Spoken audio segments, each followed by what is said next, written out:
Well, hi, everybody. Thank you so much for joining us today for this very special event. For those of you who don't know me, I'm Congresswoman Sarah Jacobs and very proud to represent California's 53rd Congressional District. And I'm really excited to begin today's program where we'll learn more about the life and legacy of Rosa Parks. There are so many tremendous resources at the Library of Congress, and even though we can't see the exhibits in person right now, I'm honored to have Adrienne Cannon, historian at the Library of Congress and specialist of the Rosa Parks exhibit, and Elizabeth Torkelson, congressional liaison to the Library of Congress, join us to tell us more about this incredible exhibit.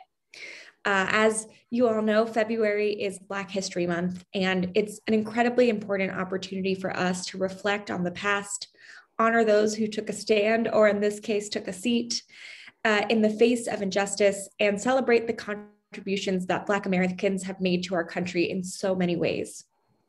It's also a time for us to maintain and sharpen our focus on social justice, on equality, on fairness, to work towards a better future, and to say with conviction that Black lives matter. When you look at Rosa Parks' story, when you look at so many of the histories of the civil rights movement, you can see so many parallels to today. And we know that we're still fighting some of the same battles over voting rights, over equity, over fairness. The work continues. So thank you, Elizabeth and Adrienne, for joining us today. This is a great resource for my constituents back in California, and I will turn it over to you both.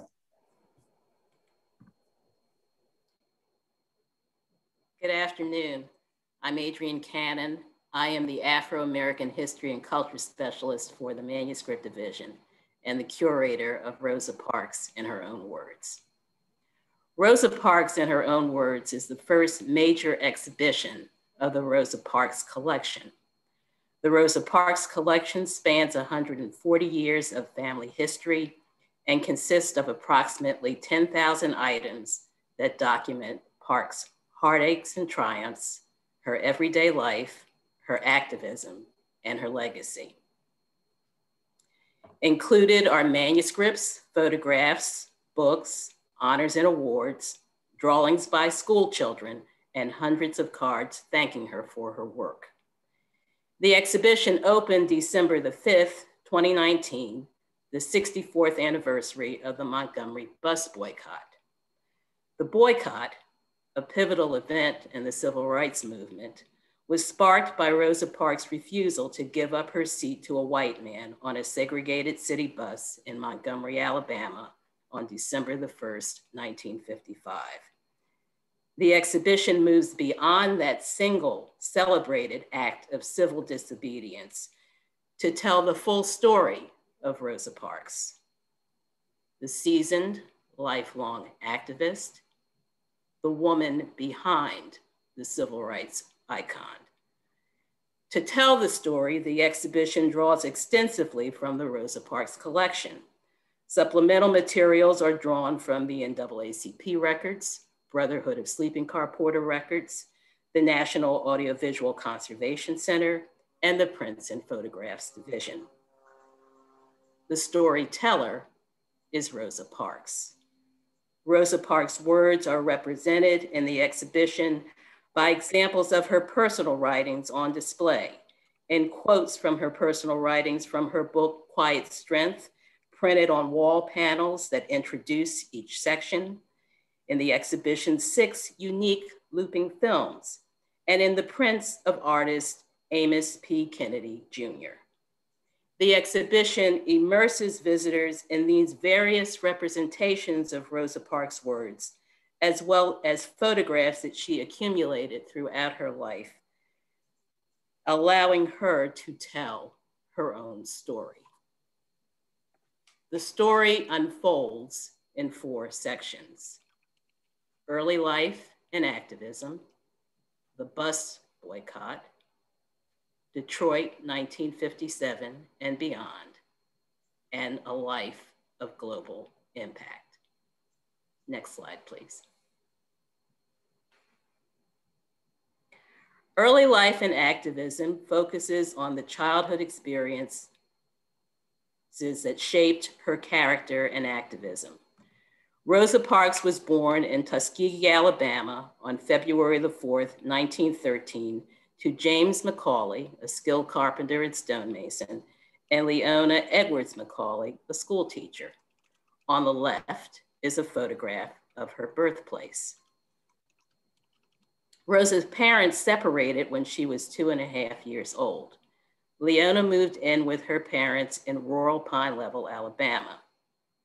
In the autobiographical sketch on the right, Rosa recounts growing up on the farm of her maternal grandparents, Sylvester and Rose Edwards, with her mother and brother, Sylvester, who was born in August 1915. Sylvester Edwards, Parks' first political mentor, was a supporter of the fiery Black nationalist leader, Marcus Garvey. Sylvester taught Rosa and his other descendants, quote, never to accept mistreatment. According to Rosa, it was passed down to us almost in our genes. In the sketch, Rosa describes, quote, keeping vigil with her grandfather to protect their home from Ku Klux Klan night riders. She says, I wanted to see him kill a Ku Kluxer. He declared the first that invaded our home would surely die. This when I was 6 or 7. None came in our house. Here we see an intimation of the feistiness that would incite her famous 1955 bus stand. Next slide, please. When Rosa was 11, Leona enrolled her in a private school in Montgomery, the Montgomery Industrial School for Girls, simply called Miss White School. The co-founder and principal, Alice L. White, was a white spinster from Massachusetts. The school offered elementary education, kindergarten through 9th grade, to 325 Black girls. Miss White was a strict disciplinarian. The students were required to wear uniforms and adhere to Christian morality. Makeup, bobbed hair, jewelry, movies, and dancing were forbidden. Miss White closed the school the year before Rosa was to graduate. Rosa completed 9th grade at Booker T. Washington Junior High in Montgomery and the 10th and 11th grades at Alabama State Teachers College Laboratory School. In the letter on the left, Gladys Jacks, a former classmate who moved to Harrisburg, Pennsylvania, praises Rosa for being, quote, very smart, and discusses mutual friends and teases her about boys. Parks left school before graduation to care for her ailing grandmother, Rose. After Rose's death, she went back to Alabama State for a short time, but had to leave again to care for Leona, who suffered from migraine headaches and swelling of the legs and feet. Sylvester left school to help support the family. Rosa did occasional domestic work, but mainly took care of the farm. In the spring of 1931, while working as a housekeeper, she was nearly raped by a white neighbor of her employer's. After the incident that spring, a mutual friend introduced her to Raymond Parks, a politically active barber 10 years her senior. He proposed on the second date. She said she thought he was too white, but was impressed with his character, intelligence, and defiant attitude. They married on December the 18th, 1932 in Pine Level.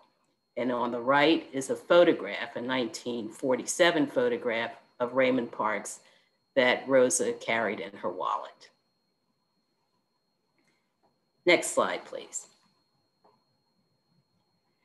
Raymond was a charter member of the Montgomery NAACP and active in the defense of the Scottsboro Boys, 9 Black youths falsely accused and convicted of raping 2 white women on a train near Scottsboro, Alabama, when he met Rosa. Raymond recruits Rosa to the cause.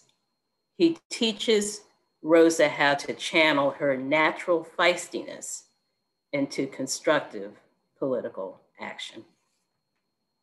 In this letter, Dr. P.A. Stevens, a Black physician and president of the Methodist Episcopal Church Laymen's Association, asked the NAACP for assistance with the Scottsboro boys' defense.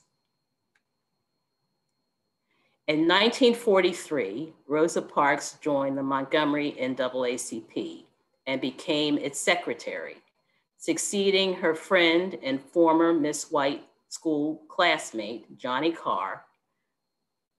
Under the leadership of Rosa and E.D. Nixon, the branch focused on voter registration in cases involving police brutality, rape, murder, and discrimination. In 1949, she restarted the Montgomery NAACP Youth Council. Next slide, please. The bus boycott section chronicles the key events preceding Parks' arrest and the major milestones in the Montgomery bus boycott. The section also examines the fallout of the arrest on the Parks family. The centerpiece of the section is this set of notes on the right in which Rosa reflects on her arrest. She begins the notes by describing her arrest by 2 white policemen. I had been pushed around all of my life, and I felt at this moment I couldn't take it anymore. When I asked the policeman why we had to be pushed around, he said he didn't know. The law is the law. You are under arrest. These are words that she repeated in print and film interviews, a familiar refrain that she writes confidently in pen. She continues next in the notes on the second page to recount her brief incarceration in the Montgomery City Jail. She wrote in her book, Quiet Strength, quote, I sat in a little room with bars before I was moved to a cell with 2 other women. I felt that I had been deserted, but I did not cry. I said a silent prayer and waited. And then I think recounting that moment, she continues in these handwritten notes on the second page. I want to feel the nearness of something secure. It is such a lonely, lost feeling that I am cut off from life. I am nothing. I belong nowhere and to no one. Then she describes the personal toll of living under Jim Crow racism. There is just so much hurt, disappointment, and oppression one can take. The bubble of life grows larger. The line between reason and madness grows thinner. And finally, she describes the broader impact of what the criminal Jim Crow had done to one life multiplied millions of times over these United States and the world. He walks us on a tightrope. Little children are so conditioned early in the segregated pattern as they take their first toddling steps and are weaned from the mother's breast. Ending the notes with an image that evokes the special nurturing relationship she had with children. Rosa writes the last 3 pages tentatively in pencil because she is revealing her vulnerability. On February 21st, 1956, a Montgomery grand jury indicted Rosa Parks, Martin Luther King Jr., E.D. Nixon, and 86 other bus boycott participants for violating the Alabama Anti-Boycott Act of 1921. The photograph on the left shows Deputy Sheriff D.H. Lackey fingerprinting Rosa Parks after her arrest. Martin Luther King Jr., next slide please, was the first to be brought to trial. He was convicted on March the 22nd, but Judge Eugene Carter suspended his $500 fine pending appeal. The other cases were ultimately dismissed. The photograph on the left shows E.D. Nixon escorting Rosa Parks to the courthouse in Montgomery, Alabama to attend the trial of Martin Luther King Jr. in March of 1956. The Montgomery Improvement Association, or MIA, was formed in Montgomery, Alabama on December the 5th, 1955, to direct the Black boycott of the city's segregated buses. Martin Luther King Jr. was elected its president, and Rosa Parks served on the executive board of directors. She also briefly worked as a dispatcher for the MIA Transportation Committee. In this capacity, she was responsible for connecting people who needed rides with drivers of private cars and church station wagons. In the repurposed date book on the right, Rosa Parks wrote down names of some of the drivers. Next slide, please.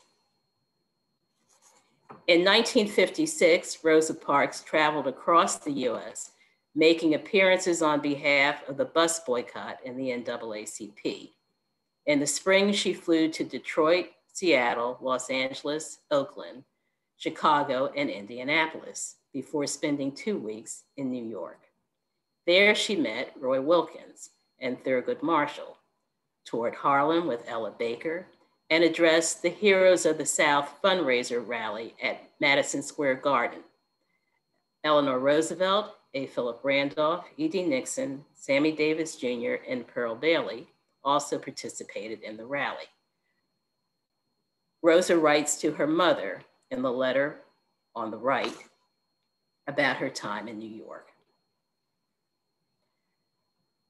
Rosa Parks jotted down this chronology on the left of the bus boycott and its immediate aftermath. In the course of reading Martin Luther King Jr.'s book, Stride Towards Freedom, The Montgomery Story, 1958. She included King's arrival in Montgomery, her arrest and trial, the subsequent array of legal actions, and the bombings of homes and churches. Next slide, please. In 1955, Raymond and Rosa Parks reported a gross income of $3,749, below the US median income of around $5,000. They lived in public housing, but were still able to make ends meet. On January the 7th, 1956, Rosa was discharged from the Montgomery Fair department store, where she had worked as a tailor's assistant since September of 1954. Raymond was forced to resign his job at Maxwell Air Force Base. They never worked in Montgomery again. In August 1957, Rosa, Raymond, and Rosa's mother, Leona, moved to Detroit, where her younger brother, Sylvester, lived. But they continued to struggle to find steady employment. In 1959, Raymond and Rosa reported an annual income of only $661. In the exhibition, we juxtapose the 1955 income tax return with the 1959 federal income tax return to show their descent into dire poverty.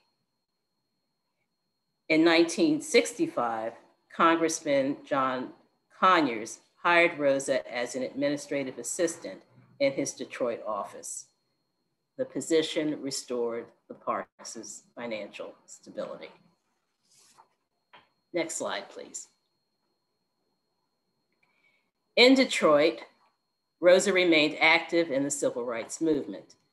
The Southern Christian Leadership Conference invited her to participate in the 1963 March on Washington. Shortly after arriving, she discovered that she and other female civil rights leaders would march in a separate procession and no woman would appear as a speaker. They protested the exclusion. At the last minute, A. Philip Randolph added a tribute to women. Daisy Bates briefly spoke during the formal official program, and Rosa was recognized. The photograph on the right by Bob Edelman shows Rosa Parks seated as an honored guest at the March on Washington 1963. On the left is a photograph of Rosa Parks with Stokely Carmichael at a forum at the University of Michigan in 1983. In 1965, Carmichael became the director of the Student Nonviolent Coordinating Committee, or more commonly known as SNCC.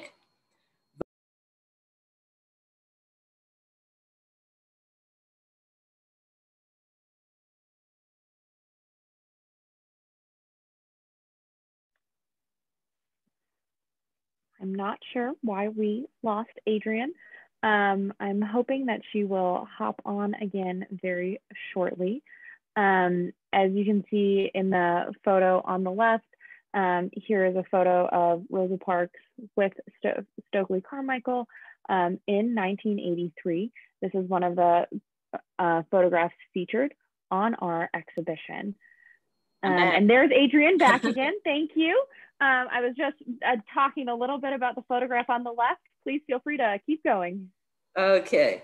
So in 1966, Rosa Parks joined Carmichael and other SNCC workers in Alabama to support the formation of the Lowndes County Freedom Organization, an independent political party which used the Black Panther as its emblem.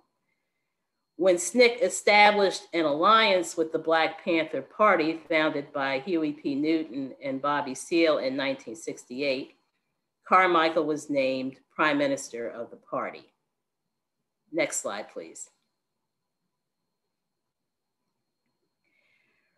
Rosa Parks also continued to advocate for prisoners.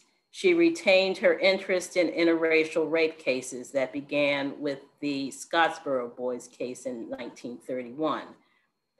In 1952, 16-year-old Jeremiah Reeves, a talented drummer and grocery delivery boy, was having a consensual relationship with a white female customer on his route.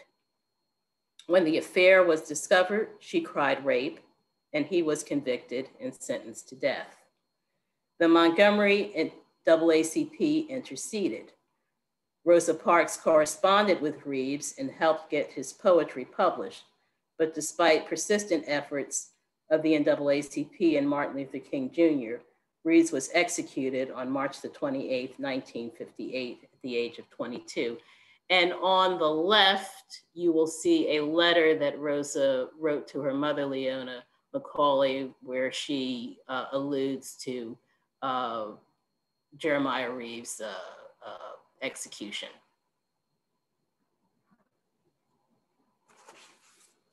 In 1987, Rosa Parks co-founded the Rosa and Raymond Parks Institute for Self-Development to promote and direct youth as a tribute to Raymond, who died in 1977.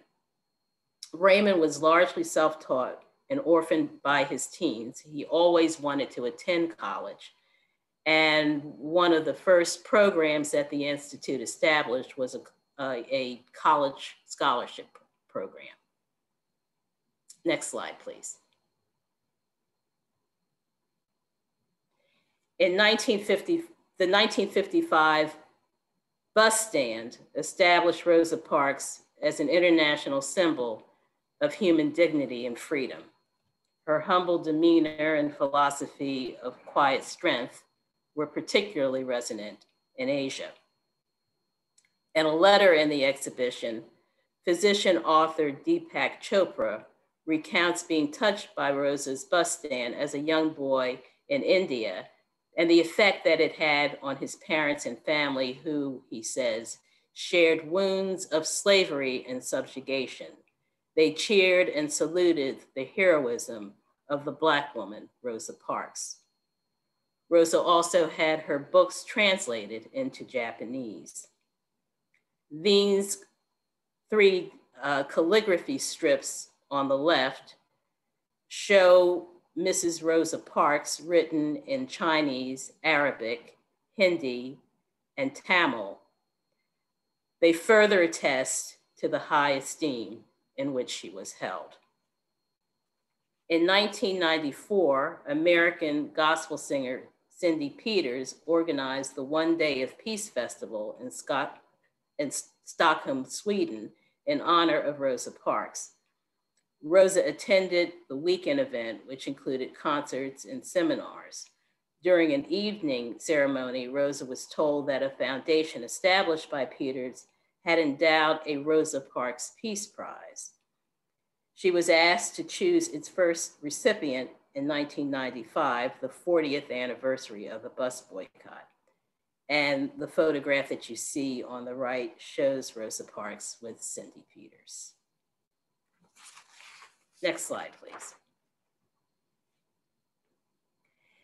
In later years, Rosa received numerous accolades, including 43 honorary degrees. On September the 15th, 1996, President Bill Clinton awarded Rosa Parks the Presidential Medal of Freedom, the nation's highest civilian honor, in recognition for her role in the civil rights movement. Rosa was unable to attend the White House ceremony on September the 9th, in which 10 other distinguished Americans were recognized. Thus, she received her medal alone in an Oval Office ceremony. President Clinton later escorted her to the annual dinner of the Congressional Black Caucus Foundation. Next slide, please. And here are three of the prints in a series that printer Amos Kennedy did honoring Rosa Parks in 2005, which we have displayed on the back wall of the exhibition in the gallery. Amos P. Kennedy is a letterpress artist with roots in Alabama. And he began his series with quotes by Rosa Parks, which highlight the power, humanity, and determination of her voice. He is known for his layering technique that creates shimmering compositions of words, forms, and ideals. Next slide, please. And the exhibition ends with the same large photograph of Rosa Parks that we began with, that is seen at the entrance. This time the photograph is framed by two quotes. The first quote is a sort of self-epitaph in which she says, "I want to be remembered as a person who stood up to injustice, and most of all, I want to be remembered as a person who wanted to be free and wanted others to be free." And so the question becomes, how do we become free? How do we break away from the intricate web of injustice to achieve the beloved community that Rosa Parks refers to? And perhaps the most unique item in the exhibition, a pharmacy bag on the back of which she repeatedly writes the phrase, "The struggle continues," and makes references to Dr. King's ideal of the beloved community. And the last quote that you are seeing now on the screen, this quote is her instructions to us, her instructions on how we become free, on how we strive to achieve the beloved community. We must have courage, determination to go on with the task of becoming free, not only for ourselves, but for the nation and the world. Cooperate with each other. Have faith in God and ourselves.